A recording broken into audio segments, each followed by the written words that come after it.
Hi, everyone. We are going to talk about ChromeRiver, which is the system that we use at Seattle University for reimbursements. And before we talk about the system, one thing I want to note is that anytime you are making a purchase, if there is the option of using Procure SU, or having an invoice sent to you and submitting that to Center for Student Involvement to be paid. If there are other options, please use those. Part of it is it just comes directly out of your club's activity, so you don't have to mess with it. But also, particularly if you're making large purchases, we don't really want you to be out that money. Um, so reimbursements should really be used when there isn't another option, which sometimes there aren't. You're off campus, you're buying coffee for the members. That obviously isn't something that you can purchase in advance. You're welcome to do it, but just maybe think ahead as you're able to think of other ways to make purchases as you can. The other thing I want to note about ChromeRiver as we get started is that this is our expense reporting system for all of Seattle University. So students, staff, and faculty, we all use the same system. So it's really built to be applicable to everyone. And I'll note a few places where it's kind of a little bit different because of you, but just know that we need to use it too. Um, as we get started, to get to ChromeRiver the first time, and then you can bookmark it. If you go to the Red Hawk Hub, which you can get to by just the SU website, clicking on information for, you can choose students, or here's the direct link. Once you're at the Red Hawk Hub, you can select ChromeRiver. And all students, faculty, and staff at SU have access with single sign-on. So there's no additional access that you or any club leaders need to have in order to use it. So quick overview, we're going to talk about three components. First, how other members of the club, anybody who might be spending money on behalf of the club, will set you as the delegate, as a financial officer. Two, will show you how to submit a reimbursement, and then a couple reminders and tips at the end. So first, assigning the financial officer as the delegate. This is something that anybody who is authorized to make purchases on behalf of the club to be reimbursed should do early on.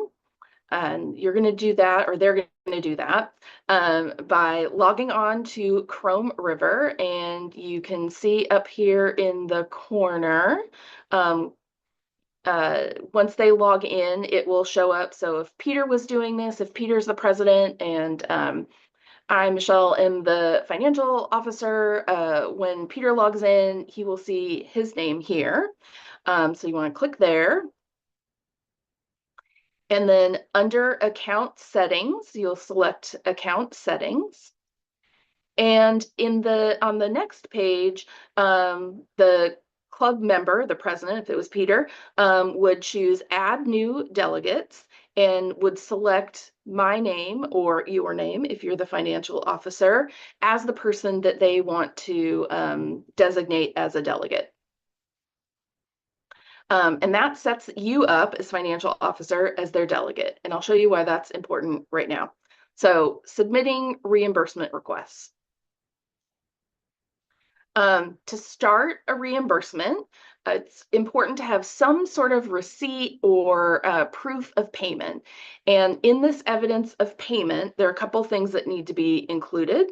It does need to be itemized. So the specific items purchased along with the price need to be listed, as well as the business name or the store, the date that the purchase was made, the total and how it was made. So cash or, credit card with the last four numbers, but so that we can see that information. And most 99% of businesses are going to have this, but just to be aware of this every once in a while, there can be a receipt that doesn't have all of this information. So it's just important to communicate to anybody who's going to be making purchases to get as much information on that as possible.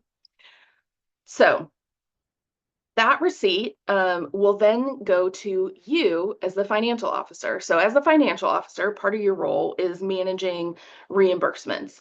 And so we want to have those going through you so that you're really aware of what money is being spent and on what, and it gives you a broader view of the budget.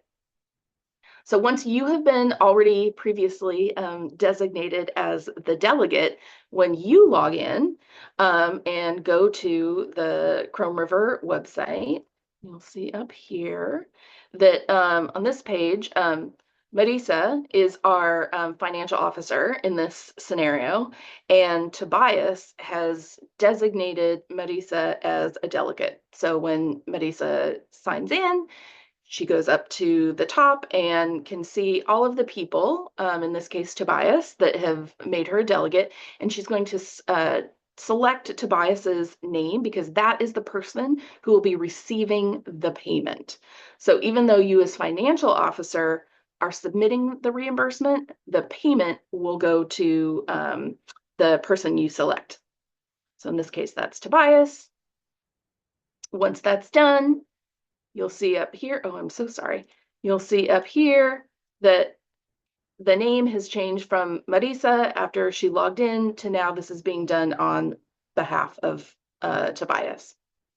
And then midway through the page here, you're seeing that to start the reimbursement, let me scroll out a little bit. To start the reimbursement, we select here, create, right in the middle of the page. That will open up the screen to start a reimbursement. And so the report name or whatever you want to choose, I recommend using the last name of the officer reimbursement. You can add what it's for. You may want to number them or give them dates if you know that, in this case, Tobias, this is November and Tobias is likely to make lots of purchases throughout the year. You might want to call them Scott reimbursement 1 and then 2 is the next one, or the dates so that you can tell the difference between them. Once you have chosen a name for the reimbursement, up in the corner right under the name, you will select Save. And then you get a new screen with a little bit more information here. So you're going to add expenses to this report, and that is right here in the middle. Oh, keep doing this. I'm so sorry. There is an extra page and I do not. There we go. Right here in the middle, you're going to select Create New, and that will give you these options. I'm just going to slide this over. Most often, probably your reimbursements are going to be some sort of food or a supply.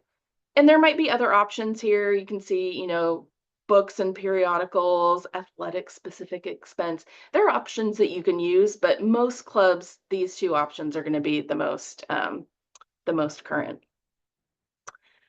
From there, you will then fill in the information. So you are going to see if I can do this correctly. Here we go. We're going to, in this case, we chose supplies. We're going to enter the date of the receipt, the amount, a very brief explanation of what it is. This does not need to be really extensive, but if nothing else, just kind of to jog your own memory of what it is, if we're ever going back through this, you're going to select what kind of supply it is, and this is, you just use your best judgment.